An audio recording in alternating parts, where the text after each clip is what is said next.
MNO with that one. PPQR. Hey, yo, that last one kind of fucking slaps.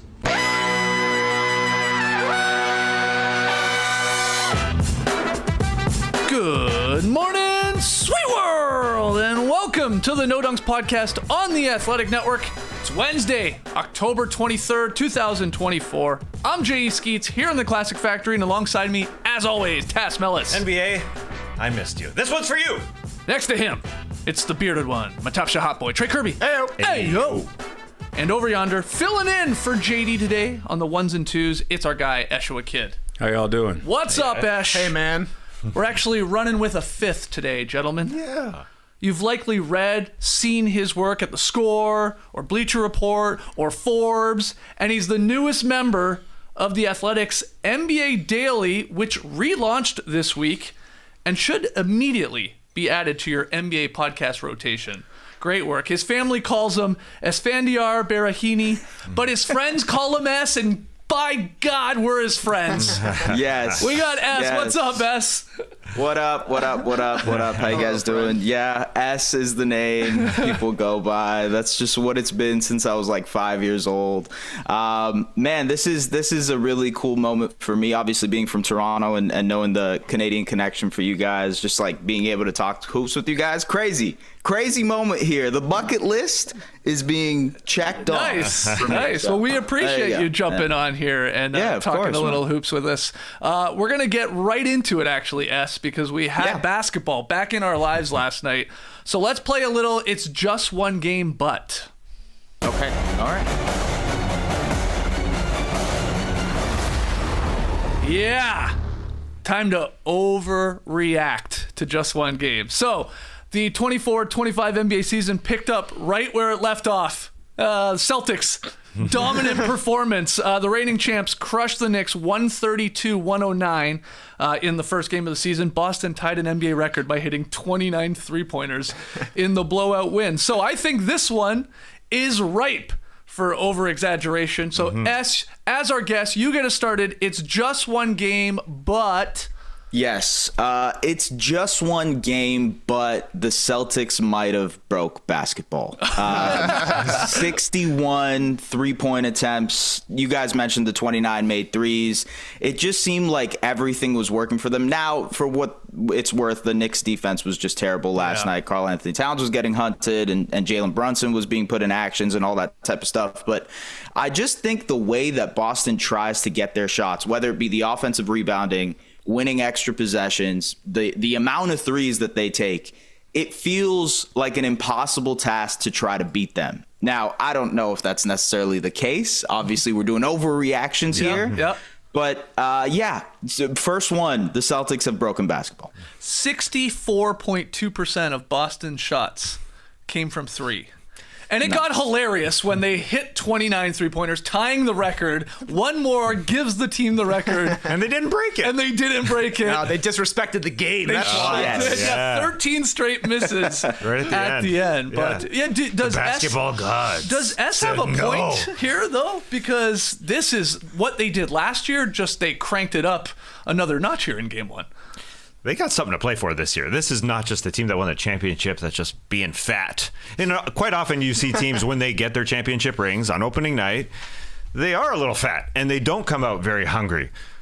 But that was phenomenal. And that was cool. Even Reggie Miller, the great Reggie Miller on the call, was seeing that 5 players out style. And he said, well, that was phenomenal. I mean, it was just 5 guys playing great basketball, but that's what they signed up for when they signed up all these guys. So I can't disagree with us after one game.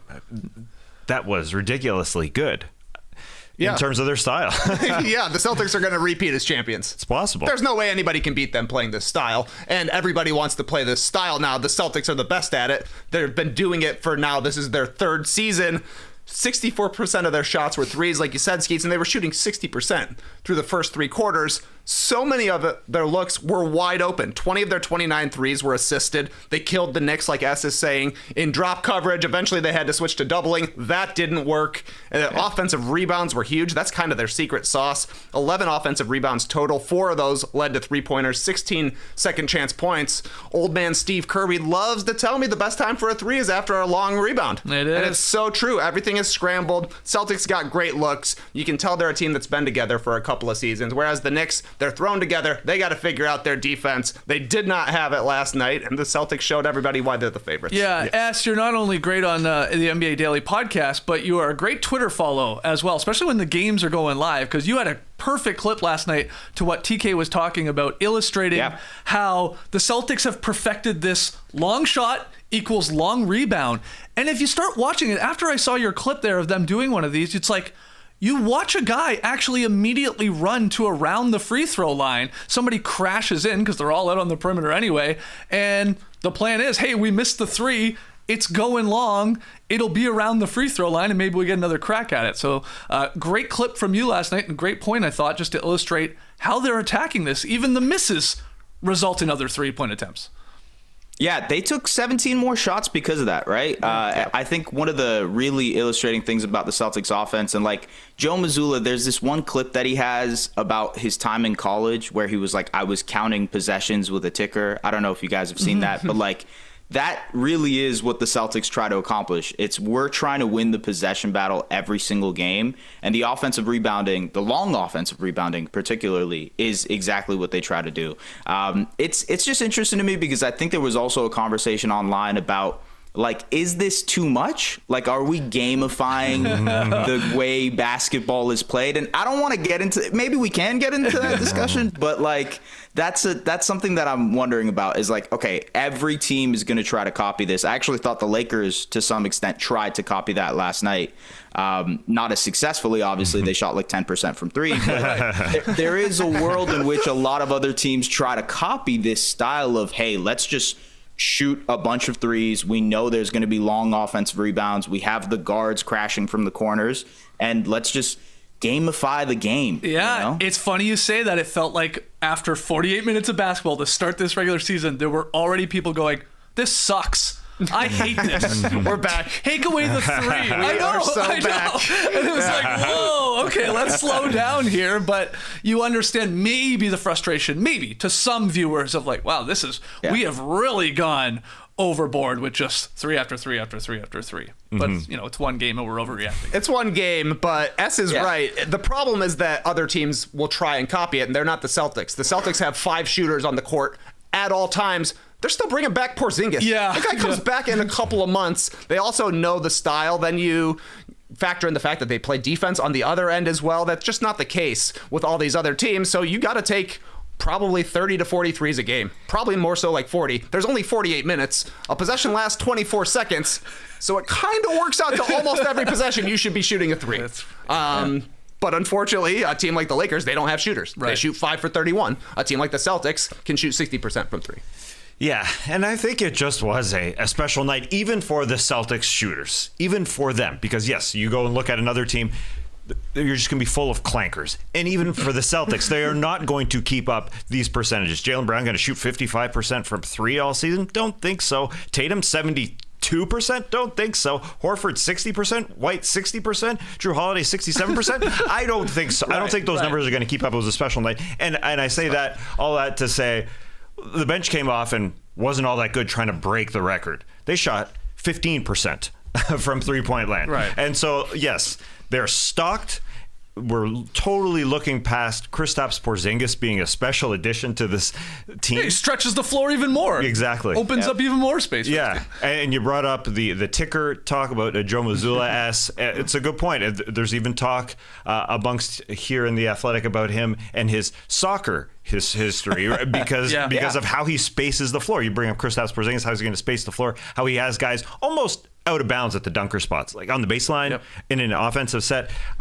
He's a great dude. And that guy, should be loved more. I love Joe Mazzulla. Oh, Mazzulla. Yeah. Quote machine right now. Yes, he's Guy's awesome. kissing the floor, and what's it taste like? Blood. What an amazing answer to that. What a guy. What a guy. So all right, well, let's keep it going here. Do you have another one? It's just one game, but from this game, Tass. Well, it's just one game, but Jayson Tatum's going to win Most Improved Player. What a swerve. Hold on. I heard you correctly. Not MVP, No. MIP. Yeah. Wow. Wow. I love it. Had to debate great. which one I was going Yeah. with because he could seriously win Most Valuable Player. Joe Mazzulla could seriously win Coach of the Year. Yeah. And there's no chance that Jayson Tatum's going to win Most Improved Player with the way the voting goes for this team and for this You never award. know. I guess not. With the way he shot last night, he has changed his game. He seriously has changed the way he shoots the ball. He has way more rhythm to every single shot that he takes. And that is phenomenal. Coming off a championship year, and obviously in the finals, he did not shoot the three well. But he did have what you would call a hitch in his shot where he brings that ball up, and it's just not as was the past of Jayson Tatum. And I know we were all looking at Mikal Bridges and where the hitch is in his shot. But if you watch Jayson Tatum and look at that old sort of think about that old sort of form that he had, it was hitchy in a different type of way, but it's literally gone. And that's the phenomenal thing about this Boston Celtics team is when we look at champions and we wonder, are they going to be able to repeat? If your best player goes and improves his shot, I mean, that is a great sign for this team, number one. And then number two, it trickles down to everybody else. Right. So you can't stop being good on this team. And that's why it surely feels like we're going to have the first repeat champion for the first time since the Warriors did it in 18. It's a while back. You know, we have had 6 different champs. So yes, Jayson Tatum, MIP. Give it to him. I'm giving it to him. Do you roll your eyes at the Jayson Tatum revenge tour, or do you believe that narrative? You know what? Yeah. It's weird to think of because revenge for a team that won a championship, they had Olympic gold medalists. It just feels weird, right? Yeah. But like, is his revenge on America then? You know, like is he just is he talking about, you know, dispelling the narrative around him? Then maybe, yeah. Then I believe in the revenge tour and what he can do. It's interesting because Tatum never really got into the real MVP conversation last year, right? Mm-hmm. Like he was always sort of on the outside looking in, despite how great the Celtics were. The best player on the best team was sort of his angle to it. Yeah, exactly. And so, like, what is the way that could change this year? It's Tatum leading the team and Tatum leading the charge for them to get that record. So if they still win 60-plus games and he's putting up these numbers, the three-point shot, like you mentioned, has improved, then maybe he throws himself into most improved MVP, whatever you want to call it. Like it's possible. He had like almost a perfect game, really. Yeah. 37 points, 14 of 18 shooting, 10 assists. I mean, obviously solid defense as well. Great start for him, TK. And he didn't have to improve the three-point shot. I mean, he's a very good three-point shooter throughout his career. He needed to improve it. He needed to get back to where he was, and he did. He was 8 for 11 last night, went 10 for 13 on jumpers overall, and it looks smooth. Yeah. Mikal Bridges needs to get the number of whoever fixed Jayson Tatum's shot. Hamlin, I know. Isn't it? Right. Yeah. I just mean maybe it's Steve Kerr. Imagine that the whole time he was just working on his jumper. Oh, he's like, hey, we're not going to play you a lot of minutes. You'll be able to shoot actually though. Just come to the Olympics practice and just practice your three-point shot. But he has been a really good three-point shooter his whole career. He's above average, 37.5% coming into the season. He just had a bad finals, but he still goes out and makes it his goal, and that's why he's leading the league in points per game so far and assists per game so far at 37 and 10 as he did yesterday. TK, you got one for this? It's just one game, but it's just one game, but Mikal Bridges is now the worst trade of all time. Oh wow! Yes, let's overreact. Yeah, I wrote this one at halftime when he was 0 for 5 and not wanting to shoot the ball, looking like a Ben Simmons out there. To be quite honest, he was scared to have the ball. Had the turnover in the second half where he drives to basically the foul line, easy jumper. Tries to make a pass inside, gets deflected and stole. Much better in the second half, though. I thought Bridges was. He went 7 for 8 from the field, 2 for 3 from three-point land, finished with 16 points. But if he's scared to shoot the ball, like he was in the first half, they wasted 5 first-round picks on him. It was ugly for the first half. Luckily, he settled down. Yeah. Luckily, he settled down, but this was pretty much the worst-case scenario start, I thought, for the Knicks. They didn't play great. I thought the Celtics more so played awesome. But, like, everything that you were worried about as a Knicks fan kind of came true. Towns was hunted. Bridges didn't look good. OG, did he play? I don't remember him doing anything. Quiet. He Very did quiet nothing. game. Yeah. He was quiet like him on a press conference. Yeah. Never talking. I would add to that, Yeah. this team, like the backbone of the Knicks the last 2 years was their offensive rebounding. And it was somewhat of concern after they make the KAT trade and obviously lose Hartenstein and a bunch of their guys are injured. And they got exposed on that end last night. They just couldn't take advantage because they were missing. Obviously, Hartenstein is gone, and then no Mitchell Robinson, no Precious Achiuwa. And KAT, for as talented as he is, that he doesn't go and gobble up offensive rebounds and give you second chances. That's not his game because he's generally out on the perimeter. What did you think, S, of Bridges and KAT here in the new look Knicks? Yeah, I think Bridges, the interesting part, and to your point, like the shooting and being scared of it was just weird to see, because this is a guy who, especially in Brooklyn over the last couple of years, just looked so comfortable in the mid-range, like settling into jump shots, being comfortable creating his own shot, and then to just bizarrely go out and change his jump shot just didn't make sense to me. It's like, why are you trying to fix something that isn't necessarily broken? I know the shot itself could look broken, but it was effective. Yeah. And so that was something that didn't make sense. He looked like a different player in the second half. He looked like a completely different player. And I think I wonder if at halftime, Tibbs was just like, stop it, like give him, whatever he was trying to do to like just give up the shtick, really, of trying to fix your jump shot. Just play the game you're trying to play freely, and he did play much more free. One question I have for Bridges and the Knicks in general is, on defense, he didn't look that great. Like, the screen navigation wasn't there, and I think especially when you consider KAT and his warts on the defensive end, like, they need Bridges and OG to be much better than they were defensively last night. And a lot of that is fighting over screens. A lot of that is being aggressive on screens. Apparently, the NBA is allowing players to play more physical, so they need to be more physical. If they want to succeed on the defensive end, it's getting those guys to be involved more. Any other thoughts on Celtics Knicks and the beatdown from the Beantown boys? Well, a positive for every home team going into their home opener. I think they saw it from the Celtics and the Lakers. There's always one half of the opposing team where they just don't have everything all together. Speaking of Bridges, they just come into the opponent's building and are just not all together. And so it takes them a couple of quarters. Especially these teams that lost last night, they have brand new pieces. Yes. Yeah, that's a big part. Ironically, trading with each other. Yeah. And they're brand new pieces, but it's the same old piece what we see with KAT defensively. If you're trying to get him to move from the three-point line up top, if you put him in a pick and roll, now he's got to move to the three-point line in the corner. That's just a big distance to move for a big man. Yeah. And so that's exactly what the Celtics were doing. Come up top. Couple passes, the guy's helping from the corner, you got to go to the corner. So they just have to figure that out, that part of it. And the Mikal Bridges thing is definitely weird, but the mid-range shot is different. His form is different than his three-point shot. He just takes it and lets it rip from mid-range. It's a real set shot. There's no movement, but the three-point shot's got to change. And then it did look so much better. Very weird for the New York Knicks, and it just sucks you got to go into the Boston Celtics building when they're rocking. They were phenomenal, obviously. They're literally chanting Yankees suck at one point because the game was a blowout. They were obviously chanting for one more three. They just wanted to see history. Broadcasters were just naming old Charlotte Hornets three-point shooters. That wasn't Del Curry. Wasn't Glenn Rice either. All right. Yeah, it was that type of game there. So great win, great start for the Celtics. Let's go to the second game last night. The Lakers opened their season in style. They took down the new look Timberwolves 110-103. So it was definitely a little bit closer. Yes, we got our LeBron James and Bronny moment. Happened there in the first half. But it was Anthony Davis who sort of stole the show. He was a monster. So S, once again, we turn to you. It's just one game, but... Okay, this is spicy. I think this is spicy. He is rubbing his hands together. He's on fire. I know, yeah. Okay, so it's just one game, but JJ Redick is the greatest Lakers coach since Phil Jackson. There we go. I love it. There we go. Better than Vogel. Yeah, Vogel brought him a championship. Yeah, okay. I know. Sorry. I'm sorry, Frank. But yeah, it's just, look, the way it went down after the championship, it wasn't great. Okay, the reason I think that is just because he has activated the Lakers offense in a major way. We talked about some of the possession game the Celtics try to do.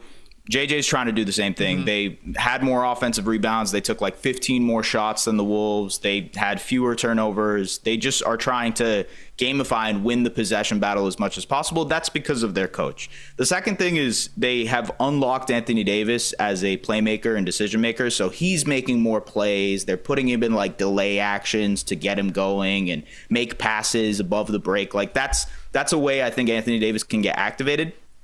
And they're using their shooters well. Like Dalton Connect is looking good, in my opinion. I think he's probably going to play a really big role for this Lakers team. So yes, JJ Redick has fixed the Los Angeles Lakers. That's the take. I love it. I love it. Yeah, AD, 36 points, 16 boards, 4 assists, 3 blocks, including a massive one there on Rudy Gobert. Sending a message there. 11 of 23 from the field. He actually missed a couple inside. 13 of 15 at the line. I mean, you said, where was OG in that Knicks Celtics game? It was like, it felt like there was 3 Anthony Davises out there at certain points of this game. Like on both ends, he was everywhere. It felt like he was involved in every play for stretches. So yeah, JJ, great start for him. He had the very serious mid-game interview as well. He's got a good coach face. Got a great coach face. Yeah. He didn't have the suit on. I guess we're not getting suits, but still, they all had matching pandas, right? Yeah. They were all wearing, the Lakers staff. I didn't notice that. I think they were. I did hear him talking about his trousers earlier this week. I'll give JJ this. He's not a liar. He told us the offense is going to run through Anthony Davis, and it actually did. He led the team in shots, usage rate, and total touches. Yeah. He dominated. He's great at finishing plays. That's kind of a given with Anthony Davis. They can find him for alley-oops, no problem, but I was super impressed with the way he was creating for himself, hitting all these Dirk Nowitzki one-legged shots off the dribble from the high post. That was great. All 3 of his blocks I thought were cool. The Gobert one was cool. Blocking DiVincenzo in the corner on a 3, sick. And then the one at the rim that turned into a highlight for, I guess, Austin Reeves had a layup on the other end. That was awesome. Lakers still got outshot. JJ said they're going to shoot more threes. It seemed like they were going to shoot a ton. They went 5 for 30. Timberwolves went 13 for 41. Still a problem, but they forced a ton of turnovers. That was huge as well. Yeah. He's an extremely focused coach. We know that. He is detail-oriented, and that is entirely true. But also part of it is start Rui Hachimura, and that works. Yep. I mean, he was so good in this team, or in this game. It'll go under the radar. Yeah. But he had that huge dunk to start. He was doing everything he had to do, shooting the 3.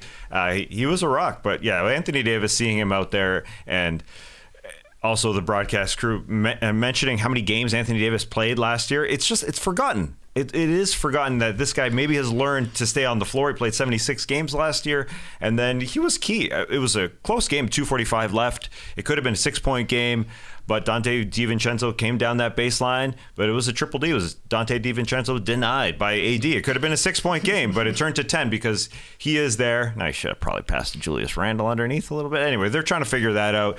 But yes, Redick pressing all the right buttons right now. Give it to AD. Play the good guys. Yeah. You brought up Dalton Connect. He looked good, obviously, as a rook there. I thought him and even Jackson Hayes, like with that LeBron second unit, you got a little shooting threat in Connect. You got Jackson Hayes as definitely a lob threat. Like I at times don't think he's a great basketball player, but man, you have to respect the lob capabilities off a pick and roll. So and the block in the corner was a sweet one. That was nice as well. Like if both those players can give the Lakers some depth, they're a different team, because I think that was one maybe concern we had with this squad, and maybe it still will be after one game, but they were great. Yeah, they were. Look, the depth is definitely going to be a concern. They put Max Christie out there, who I think they're expecting a lot out of. You think of, obviously, you mentioned Jackson Hayes, who I thought was pretty good. Like him and Connect had that connection where, no pun intended. Yeah. They had that connection where he kind of dumped it off to him and Jackson Hayes went down for the dunk. Like that's the type of way you can pair a really, really great rim runner and a shooter next to each other. And it's just smart basketball that they're playing right now. That's why I have the Redick take, where it's like they're just executing on the things that they need to. I also thought, by the way, that he handled like the Bronny LeBron thing in a good way. Absolutely. Like there's a way to do it, and there's a way to not do it, and doing it towards the end of the half where everybody can kind of just embrace that moment, celebrate, and then we have this break in action where you can kind of focus on the next game or focus on the second half. But yeah, I thought he did a good job of all that stuff, and especially doing it as your first like ever coaching gig, not just anything. It's impressive. It's literally crazy. Like LeBron started his career. JJ Redick played his entire career, retired, and became a coach before LeBron finished his career. Yeah. It was wild. strange. Yeah, you guys were all nodding when S said that Redick. And he started his career before Bronny was born, and now Bronny's here playing with him. Yeah. Holy crap. 2003. Bronny is not that old. No. That's amazing. Yeah. Hold on. You just said LeBron started his basketball career before Bronny was born. Yeah. When was Bronny? That's amazing. I hadn't really thought about that. I don't know why. That is weird. You guys were nodding when S said the way Redick did handle the father-son duo there playing for the first time in an NBA game. You liked how they did it. Yeah, he waited for Joe Ingles to check in. He's like, it's fine now. Everybody else on the Timberwolves is like a great player in their top 8. Joe Ingles came in, I was like, oh, this is the time. Because every time they would run back down towards the Lakers side of the bench in the second quarter, I was seated like Brian Windhorst told me to be. Yep. I would just look over down at the end of the bench, see LeBron and Bronny hanging out. I was like, well, not quite time. Yeah. Then Joe checked in. I was like, oh, here we go. It was exciting. It was cool. Too bad Bronny missed the 3 on the pass from LeBron. Yeah. They had the one where they passed it back and forth to each other 3 times, and that was almost the highlight. The crowd was, ooh. You see those quick passes? I was honestly a little disappointed. I was like, LeBron should be going out of his way to get Bronny a basket. Yeah, they set up a basket for him. So they played it very coolly. They played it coolly. But that pass you mentioned, that was it. That was JJ it. Redick set up a play for LeBron to penetrate. Defense went to him. He passed the ball, and you can hear him on the live mic. Take that shot. Or hit that shot, whatever it was. Yeah. I thought I heard it correctly. And then they audio assisted it later on because LeBron did have a mic in that jersey. I thought I was making an astute observation. I heard him say that. But then the mic picked it up, so then you heard it was hit that shot. And I think there will be some edits of that shot that go in.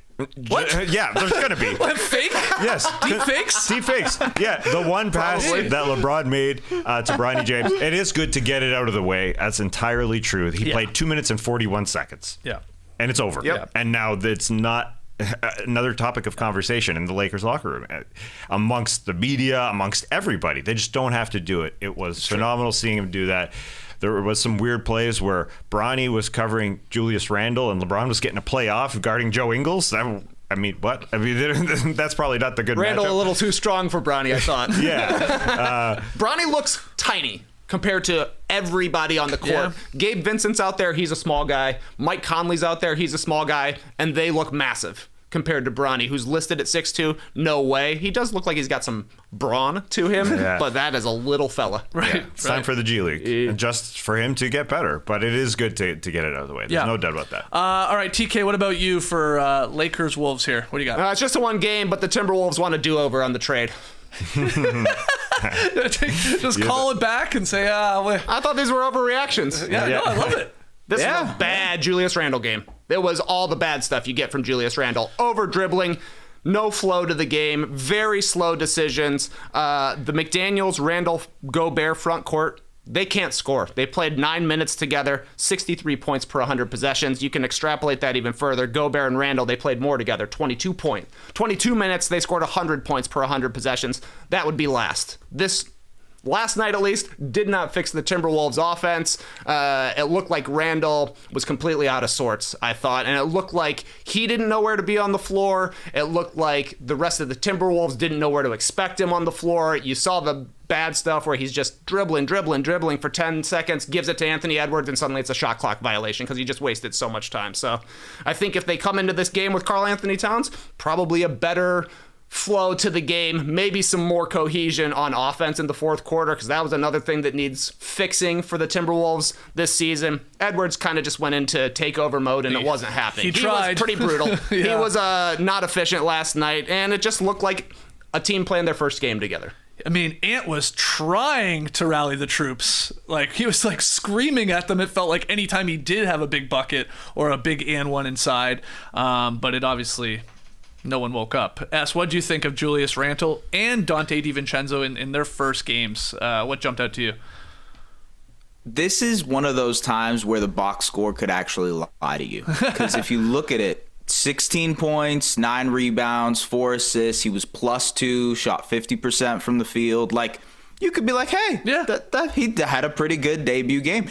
But that is not the case. Completely agree. He fell asleep on defense. They tried these like small ball lineups with him and Naz Reid together that just were terrible. They tried a zone with those two that didn't work out at all. It was layup lines for the Lakers.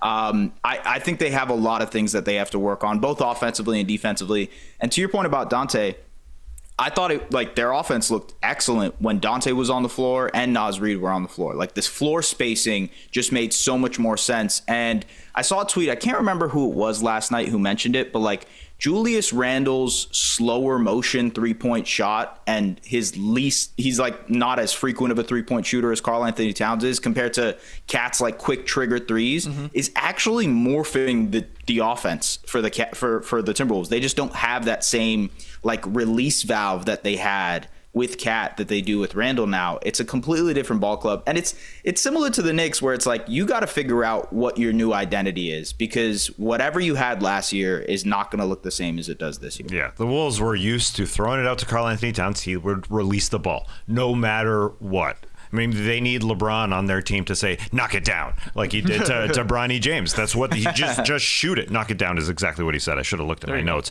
Knock it down. But Julius Randle wasn't ready for that. And that's the worry, is that he will be his old self. We've seen it before. We've seen him just slow it down too much and go into his own dribbles and go into that sort of finish. Like the ISO ball. He's obviously good enough. The stat line is good enough. But he has to just be able to release it. It's as simple as that on that end. I mean, he did do some great things. I think he was with his own team, and he was probably overpassing, even though he's a fantastic passer, and that's something he doesn't get enough credit for. The possessions to start, it was just, you got to be an offensive player. Yeah. You just can't pass it everywhere. Pretty clear. He was like, I don't really know where I fit in here, and I'm going to try and be the guy that's just like overpassing. And it was maybe hurting them for sure. And there was a ton of turnovers as well. It was sloppy. Somebody said on Twitter, it was like Randle felt like the guy that's like a former football player that shows up to your run and just barrels through guys. It's like, whoa, man, we're not like trying to like destroy each other's careers here. Like, he's just bullying his way through everybody. And it's like, I know that's sort of his game. He's not the most, finesse game to him, but it was a little much. He was just literally driving through guys. No. And then Dante DiVincenzo, 10 points on 11 shots. Yeah, the spacing, for sure, you can see why it'll work, but I thought a really rough start, at least for him as well. One more from you. You got anything else? It's just one game, but? Well, I'm going to go away from the basketball floor for a second. It's just one game, but No Dunks and the Athletic NBA Daily Show will have ads on scorers tables in NBA games this season. What? Whoa, deep cut. What do you know that we don't know? Did you? The fourth quarter of a TNT game, home opener here. Yeah. We're talking about in Los Angeles, home opener, national TV game. Did you see the ad on the scorers table? It was for a podcast, the Deep 3 Pod. On YouTube. Specifically on YouTube. The Deep 3 Pod. Wow. Yeah. I missed it. Yeah, well, it's a podcast. I missed that. It's a podcast. It's a podcast that talks about basketball. It was three faces of three young men that talk about basketball. Well, there's three young men talk about basketball here. Well, we're not as young as those guys. Oh, Isaac, Mojo, and Donnie? Those are the ones. Damn. I don't know them. Well, I bet people, I didn't know them until yesterday. You just gave them even more of a plug. It's great. Well, the Athletic NBA Daily will be on scores tables, and so should No Dunks. Okay, how do you feel about that? Nice. That Est? Okay. We're gonna see count NBA me in, Daily. dude. I'm down. No problem. Free promotion is good with me. I actually didn't know that even happened. I'm sad I missed that, because I would have overreacted. Just like I would be like, what is going on here? Well, if you guys didn't see it, now I'm starting to think. I was watching it on my NBA. I'm watching it on the NBA Apple TV version of the NBA app, but it has to be, everybody has the same one. Yeah. You gotta. We'll go back. We'll get a screen grab. I'm not looking, but anyway. Fourth quarter, you're telling me? It was all the fourth quarter. Yeah. The entire thing. Before we let you go, any other thoughts on either of those games last night, or just having basketball back in our lives? Man, I'm excited. Yeah, like you said, basketball is back. We got a lot of games tonight too, which I'm looking forward to. It's just good to be on this chair watching basketball from like 7 to 1 in the morning again. So, well, how did everybody hold up last night with like really the first like late night of watching hoops? because sometimes you got to make the decision. Like maybe the eyelids are getting a little heavy, and you're like, do I catch the second half in the morning? Do I fight through this? Did you stay up? I guess what I'm getting at. I stayed up. Yeah, for like the Wolves made it close enough. They were keeping it interesting. Yeah, I was into it, and I'm always playing the game in the fourth quarter. Like, if I close my eyes at this break, will they open again before the game is over? I wasn't willing to risk it last night. I didn't feel like I was in mid-season form yet. How did you hold up last night? I made it through, man. Good, I made it through. I made the mistake last year of trying to watch the Pacific Coast games in bed, and I was like, you can't do it. It's a recipe for disaster. This is not going to work. Yeah. So if you're doing that, you might as well just go to bed and watch it in the morning, for sure. Yes. That's what you do too, Skeets, at times, right? I even did it last night, and I regretted it. I did. You put the AirPods in your ears to listen. Yeah, got Nora right beside me. AirPods in, link to the TV. But here's the thing. You can't lie down completely. I prop up a million pillows. I'm basically sitting in bed. Right. Yeah, but you still get pretty damn comfy. Yeah, too Sounds cozy. good. Yeah, too really cozy. Nice. All right, you can catch S on the Athletic NBA Daily podcast. This is going up, I guess, 6 times a week in total because we got the Slam and Jam on the weekend. But we got Dave and Zena and S breaking down all of the games and big storylines from the night before. And this thing is up mad early. So, S, I know you're having a blast with this already, but we look forward to catching you all season long, man. Yeah, man. Thank you again. Thank you again for having me on. This is a very, very cool moment for me. We will have you back for sure. So go check out and download NBA Daily. All right, let's get in to fill in the blank.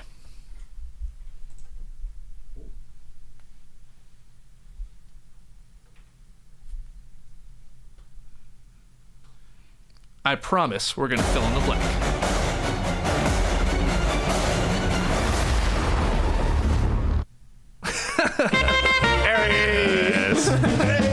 What did I tell you, Ash? I knew this was going to be a tricky transition, my man. Transition. I told you. I just knew it because there was a lot of moving parts there. But you got there, so who cares? Man, I was clicking over here, but it just nothing was working right. Okay. You need an AD over there managing the board. We need help. Send someone. Well, we could have 2 of them over there, but JD had things going on today. Yes. All right, fill in the blank. Play along if you're live on YouTube right now. And while you play along, hit the like button and subscribe. Come on. All right, it took 16 years, but the Celtics officially raised banner number 18 to the TD Garden rafters last night ahead of the season opening win. So fill in the blank. Favorite moment from the Celtics banner / ring ceremony was?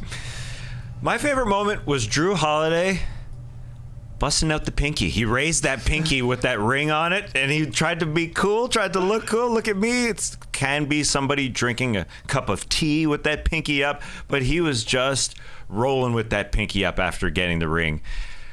I say that, but there's so many good moments. I think they did a pretty good job here of producing this whole thing. I think it was pretty seamless and pretty good. So, yeah, I go with that one before I talk about every single other one because I know everybody probably missed that. But Drew doesn't act cool usually. He doesn't look at my ring.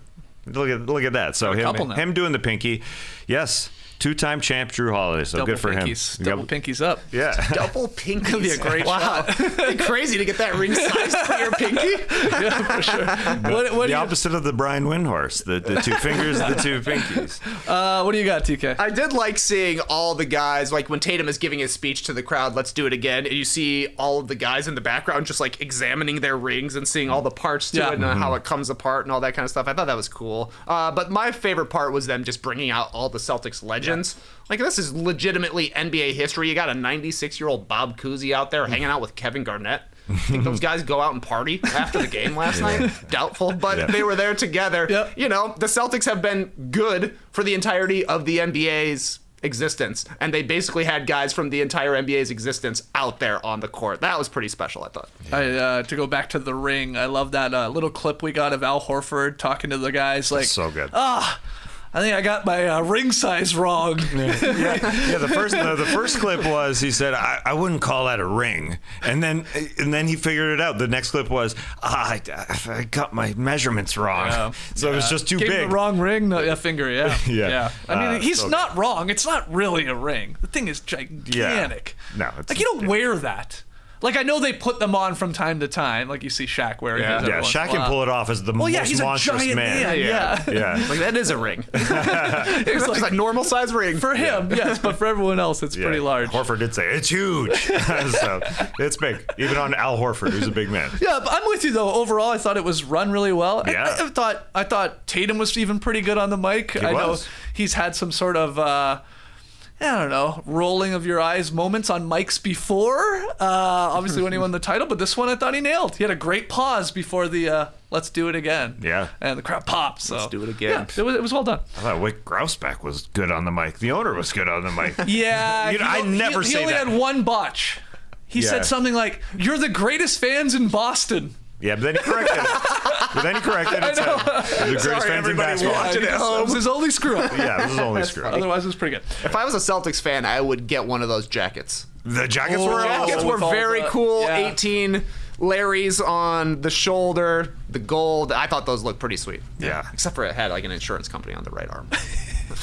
Oh, no. Yeah, those I didn't notice that. Amica. I think it's an insurance A company. sponsored jacket? Not that. Sponsored. Unless it says Deep 3 podcast on my jacket, I don't want it. Ash, I saw you excited. I know you're a Celtics bandwagon. I saw you nod with. Celtics bandwagon? Yeah, I'm He's going. a real fan. Yeah, you are. Yeah, don't insult me like that. Well, you're a Hawks season seat holder. I live in Atlanta. I can't own season tickets to the Celtics. Fair, man. This guy likes that's basketball. True. But I saw you like the jackets as Trey made that comment. Yeah, the jackets were fire, man. I was thinking the Definitely. same thing last night. I was like, man, I hadn't bought an NBA jacket in years since I worked at Nike, but I might have to. I might have to get when you one. got the discount? Yeah, I had a discount. I got a thing for like Haven't $60. bought an NBA jacket in years. Do we even know you? Same. Do you know you can buy them?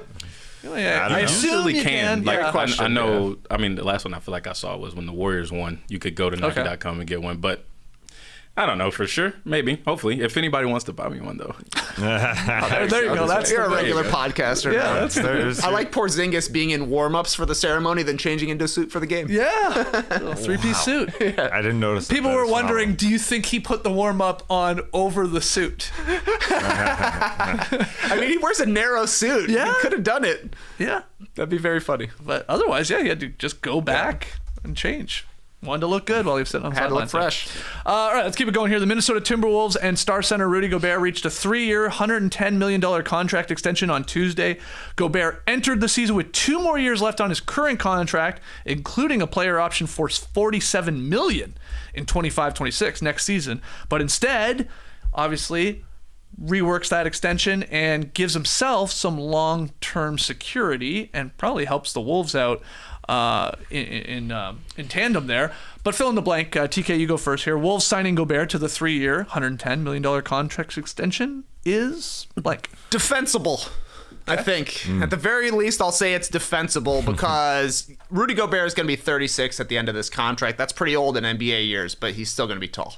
That's one thing you don't lose as you get older. Well, I mean, a little bit. You shrink a little, but I don't think it's going to happen to Gobert. He'll still be 7'4" at the end of this contract. It's a big bet, though, I think, from Tim Connolly, basically saying he's confident that he is the one who can figure out how to win a championship with Rudy Gobert because nobody else has been able to do it yet, France included. You know, I think that's the big question. He's an awesome floor raiser. If you got Gobert on your team, you're going to be excellent in the regular season. You're going to have one of the 5 best defenses in the league. And then come playoff time, you might run into problems depending on the matchups. But Tim Connolly's saying, give me a little bit of money back so we're not hitting all these taxes so we can do some maneuvers. And maybe then we can keep Naz Reid around. Maybe we can keep Nickeil Alexander-Walker around, build on the continuity, let Anthony Edwards develop, and figure out the perfect postseason lineup that somehow includes Rudy Gobert. It's a big challenge. Tim thinks he's going to be able to pull it off. Yeah, so that's why I look at this and I think it's solid. It's solid as a rock. It's solid as Rudy Gobert's core. I mean, he is a very good defensive player, but you are banking on Anthony Edwards being a great player. As they should, because he has shown that he is able to take that next step. And they're banking on that this coming year. It would look as like a bad contract if Anthony Edwards wasn't this phenomenal. But if you have Anthony Edwards as your number one perimeter player, the ball handler, you're happy to have Rudy Gobert play defense on your team. And I know it is until he's 36, but I think I'm fine with that. I think he's shown that he's recovered it when we all questioned his ability to recover on shots from the three-point line and get to the rim in this modern NBA after the Utah days. Is his lateral movement getting a little too slow? It ain't. It's very, very solid. So you've got a great defensive player that's the backbone of your team. So if you have a great offensive player with Anthony Edwards, yeah, you are banking on those two and Jane McDaniels and whatever trickles down from there, because those are the only three guys that are signed extremely long-term on this team. It is just after what happened with the Julius Randle debut, and that obviously that wasn't phenomenal, but that's the next big question for me is Julius Randle's contract, which is a player option next year. So, yeah, they're banking on this team being very good, and you're really banking on Anthony Edwards asserting himself as the number one guy. And he is doing that already really well. And Gobert, yeah, and you said it, TK, he's doing them a favor here, but it sounds like he likes Minnesota, he likes the franchise and the team, and okay, I'm going to obviously give a little bit of money back, but get longer term money for longer years there. And hopefully you can either keep this team together if we dominate once again or go very far, or obviously try and pick up another piece to take us over the edge. Like he likes the situation. I mean, you've talked about this. So yeah, this is you guys nailed it. I think it's very solid. Good work from both sides. You know, Rudy being fairly selfless a little bit here because he likes the position he's in, and this team can hopefully do something with it now. Yesterday, the Philadelphia 76ers announced that Joel Embiid and Paul George will both miss their season opener against the Bucks. In fact, Embiid will miss the first week to ramp up his return to play activities, and Paul George will be reevaluated later this week after he suffered that hyperextended left knee in the preseason. Task, get us started here. Embiid and PG both missing the Sixers season opener tonight is... It is a flat tire. You can hear it. The air is seeping out of whether you're driving a car, whether you're biking a bike. What else do you bike? Whether you're riding a bike here or you're driving, you just feel that. You feel it seeping out. Deflating. Yeah, it sure is. That being said, I know it's opening night, but this was bound to happen. And I know we obviously all know Joel Embiid was going to miss a lot of games. He verbally has said that. But Daryl Morey said in September there's going to be a bunch of guys who have to sit this year. And he had to have been hinting at Paul George just a little bit because they know Paul George hasn't been healthy every single postseason. And so that's a part of it. So I do think this was going to happen next week, quite possibly. Embiid ain't playing in back-to-backs. We could see Paul George doing the absolute same. So it is deflating that it's opening night. More pressure on Maxey, but I guess it was going to happen. It is a deflator. Yeah, it's like the season opener. It's on national television. I know there's other guys, big star names that we just found out this morning that are going to miss their games tonight too. Zion Williamson. DeJounte Murray they're both going to be out for the Pelicans. I mean, it's not a great way to start a season. I mean, Paul George, look, we saw him get injured. He got banged up. Yeah, so there is that. It's the Embiid part. I know he's not really playing there in the preseason, and all this talk about we're going to slow play it. Don't worry about the individual accolades, but still, it's like game one, and it's like, here we go again already. Sort of here we go again. Because it feels like Philly just loves to have something hanging over their heads at the start of the season. We had the Harden trade last year. We had Ben Simmons holdout in, I guess, 2021. We had Markelle Fultz way back when. Right. They just love a little bit of controversy and drama to start the season. I thought Andrew Unterberger nailed it on Twitter. He said everyone wants Embiid to play 55 games until he misses 27 games. That's the thing. You want him to be healthy at the end of the season. Everybody agrees the smart way to do this is to barely play during the regular season. Ramp up in time for April because he hasn't been able to finish a playoffs healthy. But that means he has to miss time during the regular season. And when he misses time during the regular season, you're like, oh, this again? He's in a no-win situation unless he wins in the playoffs. Yeah. So have a fun 10-month season. Yeah. They should just shut him down for the entire regular season. Roger Clemens mode. There you go. Yeah. Bring him in. I didn't even know that. Was that a thing that they did with Clemens? I feel like that's what Clemens was at the end of his career. Like, he would be out for months and months, and then the Houston Astros are like, yeah, come throw 98 miles an hour. There you go. Sure. There you go. Do that with Embiid. Is PPP still a thing? Player participation policy? You don't hear much about it. Great question. You hear a lot about players sitting, though, to start the season. Yeah. That was cool last year. I don't know. Yeah, it was last year. I think that was just to encourage guys to play more. That was the sign of big CBA, right? Yeah. I feel like that was the discussion. That's what it was. Yeah. All right, next one here. To quote Ghostface Ziller, this is opening night for real sickos. We got 10 games on the docket. We got Survivor as well. Oh, Dear yeah. Lord. So here's a quick look at the full schedule for everybody on YouTube. I'm not going to read them all for you podcast listeners, but the ESPN games are Bucks Sixers, Bucks versus Maxey, and we got then, of course, the Suns in the new Intuit Dome there in LA taking on the Clips. So I just want to know, fill in the blank. What game are you most excited for tonight? Trey Kirby, what are you putting in that blank? I think I'm putting Magic Heat into that blank because there's not a lot of games between teams that you think are actually going to both be playoff teams at the end of the season. Obviously, the two ESPN games are, but one of them is kind of ruined a little bit, and the other one is going to be missing Kawhi Leonard. Yeah. So I'm checking those ones off. Magic Heat are two teams that maybe they're going in opposite directions, right? Like they're both in the 45 win range. The Magic feel like they're ascending, whereas the Heat feels like maybe their time has passed, even though they're the only team that's made it back to the finals since 2019. That's pretty crazy, right? Like, we haven't had repeat champions. We also haven't had repeat people going to the finals even. But I'm a little higher on the Heat than most people are. I'm in for a locked-in Jimmy Butler season. But they're similar teams. They play great defense. Sometimes offense can be a struggle. Would not be surprised to see both teams finish under 100 points in this game. But I'll be tuning in. Okay. It's a great schedule, albeit, as you said, are there two playoff teams really going head-to-head tonight? That's why I say I'm excited for Nets Hawks. Yes. Whoa. I'm going with that. Real the Atlanta Hawks of all teams. Now, I will say, I'm enthused by a bunch of games. I am going to be watching the Toronto Raptors at home to the Cleveland Cavaliers. I'm going to be watching the Detroit Pistons at home to the Indiana Pacers.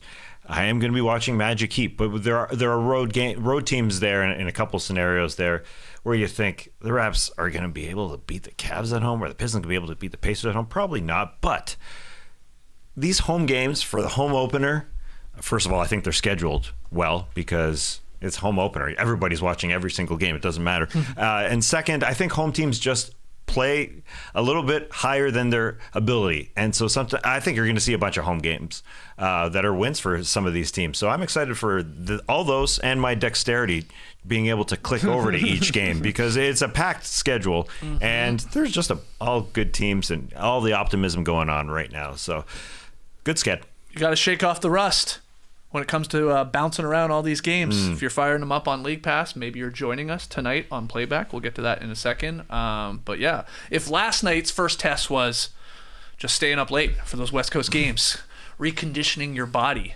tonight it's all about, working the thumbs, clicking around, clicking your computer, however you're consuming your NBA League Pass games, where you're bouncing all around. If you're trying to do that, some people just lock in. Respect to you. But a lot of games on. It's gonna be fun. All right, final one here. I had to slip this in. The NBA has a new way to track the top throwdowns. It's called the dunk score. And it measures over 25 dunk characteristics in real time using a combination of player tracking technology and data science to output a score for the best slams. So the dunk score is broken down into 4 distinct subscores. You got the jump. That subscore, it's all about the athlete's verticality and explosiveness in the air. We got power. That's capturing the raw force of the dunk. Style, of course, measuring dunk flashiness, quantifying how much creativity the player adds to their dunk. And then we have the defensive contest subscore, which adds context by evaluating how much defensive pressure the dunker faced. It's a real thing. It's a real thing. We think. We believe it's on the NBA app, but we could not find dunk scores for last night's dunks. Couldn't find them. Maybe it takes a while to compute. To calculate them, I don't know. Yeah, don't believe everything. Yeah. Don't believe everything, including Zion being out tonight. He's questionable. I don't know. DeJounte Murray also questionable. Game time decisions. Oh, okay. Zion is sick and DeJounte Murray has a family emergency. So don't believe stuff. Okay. Don't believe stuff. Fill in the blank, though, Task. The new data-driven dunk score is... I think it's a slam dunk. I'm going to say it. I am excited to see how high the dunker jumps, how high he gets his hand, how high the defensive blocker gets his hand as well. Now, you can't mess that up. You can't make that up. No. Just track it. You're just tracking it. We saw Simone Biles jump into the sky in the Olympics, and they were able to track that. So I am interested to see both those things. Now, the power, I don't know if that's extremely accurate. You know, do we have sensors in the balls and the rims? I think so. I think there is some form of trying to track that. Style is totally subjective. I am mad. They even admit to that one that is just obviously like if a guy does a windmill or it's an alley-oop or whatever. Yeah, you just get a certain score assigned. They say the evaluation is consistent from dunk to dunk and vitally important to capturing the quality of a dunk. Okay. Yeah. I think there's enough accurate things here, and I'm meaning the height of both the dunker and the blocker. That's good enough for me. Okay. I think that's enough. I don't even know if I'm going to look at the style number.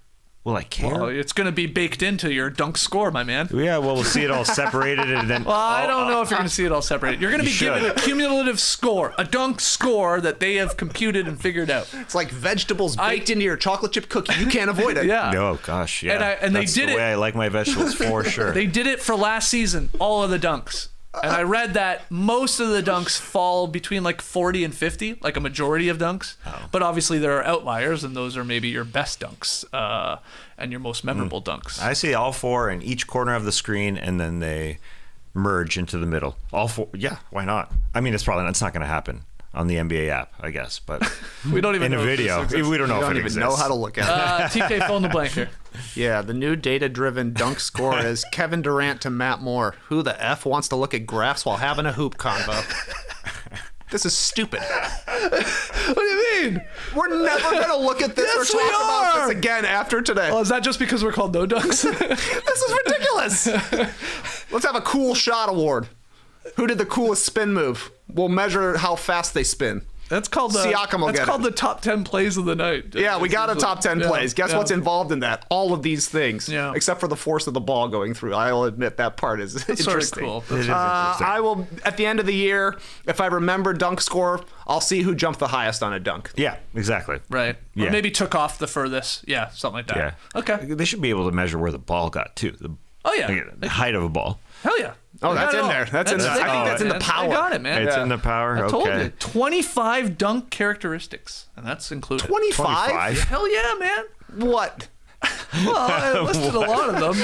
You can do a deep dive on this. You listed 5 out of 25? Well, no. I think within those sub-scores, there are particular things. Okay. Yeah. Right? That gets us to 25 total. Yeah. Okay. Yeah. I'm more concerned just about the one thing. Like LeBron had a great left-handed layup yesterday that was almost at the corner of the backboard, off the corner of the backboard. Why don't they come back from commercial and say that was 3 feet, 37 inches away from the rim? They should have. Sports science it up. I'm interested. Yeah. Well, that's all we're going to care about, I think, is just distance. Basically. I'm bringing up dunk score any chance I get. Where do you find I don't know. Where do you find I looked in 3 places today. I couldn't find a single dunk score. Yeah. I went and watched a Jackson Hayes alley-oop highlight on the NBA app, hoping to get a dunk score. Yeah. Nothing. So what was, if you had to guess, what was the highest dunk score of last night? Oh, Put you on the spot a little bit here. But Could be LeBron's with Bronny on the floor. LeBron had that hammered out. Yeah, a lot of power. Man, that dunk score going way down. There's no one challenging No contest. that. No challenge, No contest. but the power was extremely high. Really? Hachimura? Really His had a first big one was one. pretty good, I thought. Yeah. Yeah, he had 2 really solid dunks. He's probably our dunk score leader at this point. I like it now. We're already talking about it. Yes! I don't actually want to see the scores. I just want to pretend we guess know. at the Yeah. scores. Yeah. Oh, yeah, that's fun. All right, let's get to Pick'em for tonight. I will say we had Trey and Esh correctly picking the Lakers last night. We will start adding our scores to this, but we'll do that on tomorrow's show. But just know I'm 0-1. Tass is 0-1. These guys are 1-0. Tonight's game, though, Suns favored by 4.5 in the Intuit Dome against the Clippers, and a lot of us are taking the Suns. Tass, Yep. you've been talking up this dome for weeks. You like the dome bump tonight. You built a stadium for $2 billion. You better win game 1. Yeah. You ditched your old roommate. The Lakers now we're gone. Yeah. You've got Sebastian Maniscalco doing shows in your Intuit Dome. you deserve one win, or at the very least lose by 4 or less. Yeah, that's true. That's true. All that, you can't lose by 4 or less. I think you can. Yeah, the Suns, for those that don't know, have to win by 5 points or more for the people that back the Suns to win this. Yeah. That's why the line's 4.5. Home teams overachieve. That's why I'm interested in the Raptors, still interested against the Cavs, still interested in... Obviously, the Hawks, Nets, of course I am. Yes. But the Pistons at home to the Pacers, the home game, we've been there before. You overachieve early. And the Clippers, you just got to lose by 4. Just do it. Just simply lose by 4. And no problem. some of you might be wondering why there is a little photo of a man dressed in a pickle costume on the graphic where we show you our pick'em games. That's because that's what's going to be the pick'em payoff at the end of the month. Whoever's in last place will have to not only wear the pickle costume right after Halloween, you're gonna have to wear it for a week, we've decided. Yeah. Can't take it off. And at home, even. Well, maybe at home, but to and from the Classic Factory, I think you have to wear it in the car. I love it. I don't know why. Yeah, put it on Just in the car. Makes it one level more annoying. So, yeah, that's what we're playing for. This is a short month of October. If you have suggestions, send them in. Great stuff from Pierre Publico. It's the pickle payoff. It is. Yeah. That's a pickle payoff. Yeah, you're right. It's Pickle great. themed all season. Wow. That'd be tough. Oh, seriously. Now, you, as a man that Pickles loves... for a You full love... episode. Wow. One of those big jars. I was going to say, he loves pickles. No, sure do. Like, you love pickles. Are you trying to throw this pick'em round to wear the pickle costume? Or is it actually... Is it more desiring to you to look at someone else dressed as a pickle and just like lick your lips the whole time? Ooh, I'd love to eat that pickle. Yeah, I don't like hot pickles. I know if you're wearing that thing, you're going to be hot. Yeah. I just feel it. I feel it in this room where we do our show. I'm going to be stupid hot. And I'm already saying it's me because I'm already 0 for 1. I've already taken the Clippers. I could be down 2 games. Well, you or me are you. going to be down 2 games, or down at least to 0-2 after tonight, depending on the result. But yeah, I do love pickles. I thought Gershon Yabusele's name was Gherkin Yabusele's name at first. I love a good gherkin pickle. But you are a good friend to have when you're out at like lunch or dinner and a pickle's usually lunch, I guess, when a pickle's there. I don't like pickles. So you're always like, thank you. I'll take that. Yeah, fried No pickles, not as good as I thought they pickles, were. I don't like You were the king when we would order Jimmy John's. None of us wanted our pickles, and you would devour them all. You would go from having 0 pickles around to joining 4 sliced spears into 1 full pickle. It was amazing. It's a pickle down economics. into a full cucumber. Wow, Full those were the cube. days. I want Jimmy The Johnson. Classic Factory. They're killing it in the stream team right now. Yes. All right, let's call it there. We got to thank Ash so much for coming on to play a little It's Just One Game, but got to thank Ash for filling in for JD, my man. And hey, join us tonight on playback around 7:30 p.m. Eastern. That link is in the show notes already to join our playback room. But yeah, bouncing around. Look how many TVs we got this year. Oh, Yeah. we got so many TVs, we put a logo in one. Yeah, well, that's Just the a monitor. playback. Yeah, the that's playback right. logo. Yeah, I put Red Panda in there too, because you never know what you're going to catch on League Pass. Yeah, I saw you tweeting about Christian and Scooby last night, Tess. They got it. I think they're better. You this said year. something a lot, or somebody responded to you like they've upped their game. Yeah. Is Christian dunking Scooby now? I think Scooby's gotten a little bigger. I think he's grown. I think you watch Muscle Watch every single summer. Scooby's added 20 pounds? Yeah, he's huge. Damn. He's bigger. He's huge. Sweet. All right, so playback tonight, 7:30 p.m. Eastern. Join your boys over there to watch some basketball. Until then, Clipper Bros. You heard it here first. Have a great time. Turn up. Love you guys. Awesome. Thanks for joining us, and remember, learned this last night. TNT host Adam Lefkoe can walk and talk at the same time. That's what they said. Brace the day, people.